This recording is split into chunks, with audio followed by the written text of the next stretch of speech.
Așa, o să testăm închiderea totală. Așa, uși care se deschid în exterior. Hai să vedem.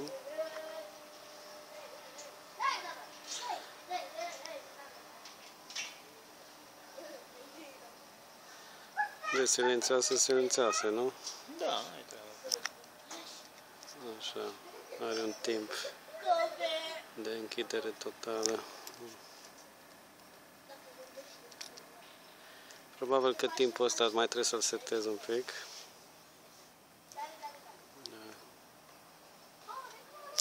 Îi dau deschiderea totală.